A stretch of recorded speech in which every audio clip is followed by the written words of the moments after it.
Agora bora falar do jogo, né? Bora falar da partida em si, durante os 90 minutos mais os acréscimos. Na minha opinião, por incrível que pareça, foi o melhor jogo da seleção brasileira sob o comando do Fernando Diniz. Principalmente o primeiro tempo. O Brasil foi muito melhor, empurrando a Argentina para trás. O Brasil teve mais posse de bola, conseguiu dominar a Argentina, agora pecou, como diria o Tite, né, no último terço do campo. Na finalização, pecou demais. A grande chance já foi quase na parte final do primeiro tempo com o Martinelli, que ele conseguiu vencer o Martínez, goleiro da Argentina, e aí o Otamendi salvou quase que em cima da linha. Mas no geral, no primeiro tempo, gostei da postura do Brasil. O Brasil jogou até para ir pro vestiário, para ir pro intervalo de jogo, vencendo, mas não conseguiu furar a defesa argentina. No segundo tempo, o Brasil voltou melhor, com mais posse, continuando a mesma tônica da primeira etapa, empurrando a Argentina para trás.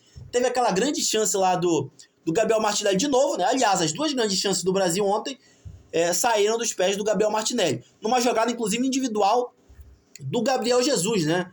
Ele deixou para trás o Romero e o Otamendi, meio que sem querer, ele rola pro Martinelli e acaba desperdiçando na grande defesa do Emiliano Martins, que foi a grande defesa do clássico. E aí, já diria Muricy Ramalho, né? A bola pune. E o Brasil teve mais domínio, teve mais posse, veio para cima, mas não conseguiu furar a defesa da Argentina. E aí, numa estocada do Zé Mano, escanteio pelo lado esquerdo do campo, lá o Celso vai para a cobrança e o Otamendi sobe mais alto que toda a defesa brasileira, venceu o Gabriel Magalhães, né, o zagueiro brasileiro que estava na sua marcação, venceu o goleiro, Alisson, que nada pôde fazer. E aí a única coisa que restou pro Alisson, pro goleiro da seleção brasileira, foi buscar a bola lá no fundo do barbante. Foi a grande chance. A grande chance da Argentina, ela soube aproveitar. O Brasil teve mais domínio, teve mais posse de bola, conseguiu na maior parte do clássico empurrar a Argentina para trás, mas no futebol vale aquela velha máxima, né? O que vale no futebol é bola na rede. Então teve uma bola na rede e foi da Argentina na defesa brasileira. Então, por incrível que pareça, né? Pode até parecer um paradoxo, justamente na melhor exibição da seleção sob o comando de Diniz, o Brasil acabou perdendo o clássico.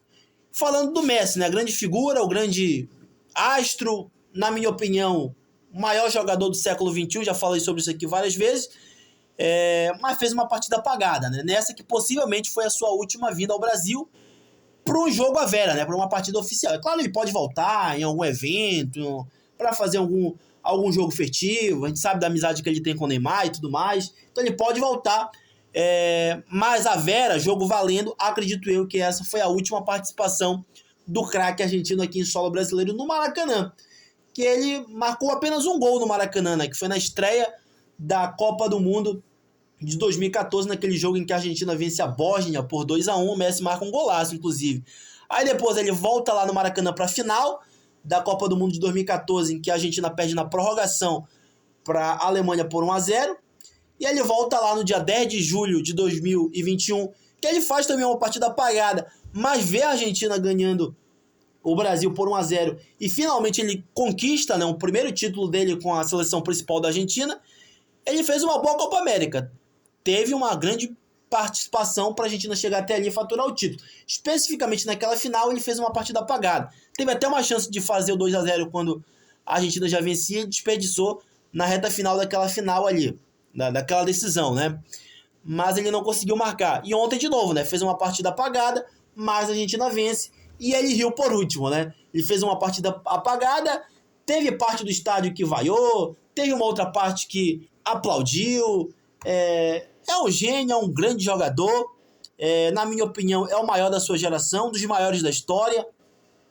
E mesmo fazendo uma partida apagada, foi substituído ali na marca dos 33, 34 do segundo tempo.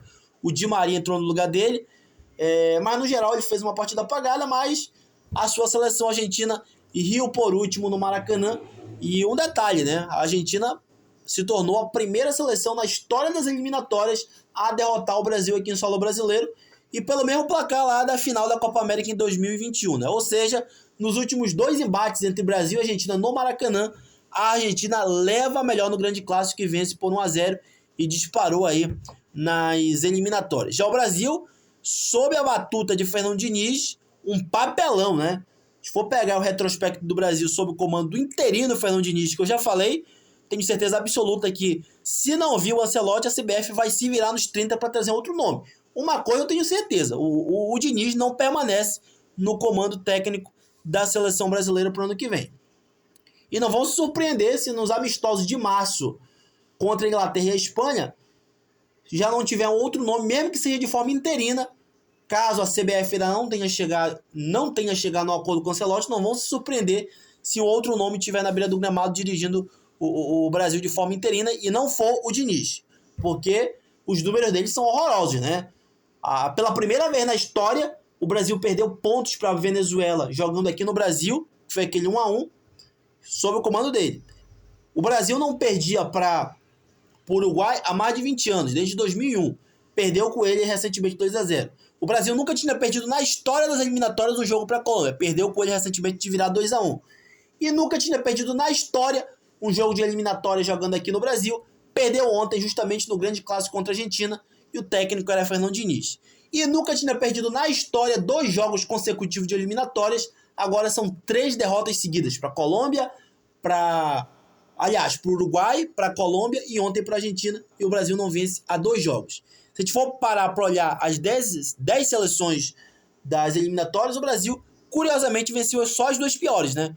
A lanterna, que é o Peru, e a Bolívia. De resto, ele empatou com a Venezuela, perdeu para o Uruguai, perdeu para a Colômbia e ontem perdeu o clássico para a Argentina aqui no Maracanã. E então os números do Diniz são bizarros. E os números da seleção em 2023, eu posso estar enganado. Tenho que fazer uma pesquisa mais apurada. Mas puxando pela memória, eu não sei não. Desde que eu acompanho a seleção brasileira lá na minha infância para cá, dos meus 5 anos, 6 anos para cá que eu acompanho a seleção, eu não me lembro de um ano tão ridículo da seleção, né? Tão ridículo. O Brasil venceu 3 jogos ridículos esse ano, né? Uma seleção africana, que foi aquele 4-1, e nas eliminatórias só a Bolívia e o Peru. Seleção peruana, que são as 2 piores seleções do continente. De resto, ele perdeu para Senegal, perdeu para Marrocos, empatou com a Venezuela, perdeu para a Colômbia, perdeu para o Uruguai, perdeu ontem para a Argentina. 2023 bizarro da seleção brasileira, né? Bizarro. E a gente olha para a tabela, o Brasil é só o 6º colocado, né? Só o 6º colocado e atrás, pasmem, o Brasil está 2 posições atrás. A gente viveu para ver o Brasil 2 posições atrás da Venezuela na tabela de classificação. A Venezuela, que até pouco tempo atrás era considerada disparada a pior seleção da América do Sul, hoje está na frente do Brasil. É ridículo, né? Ridículo.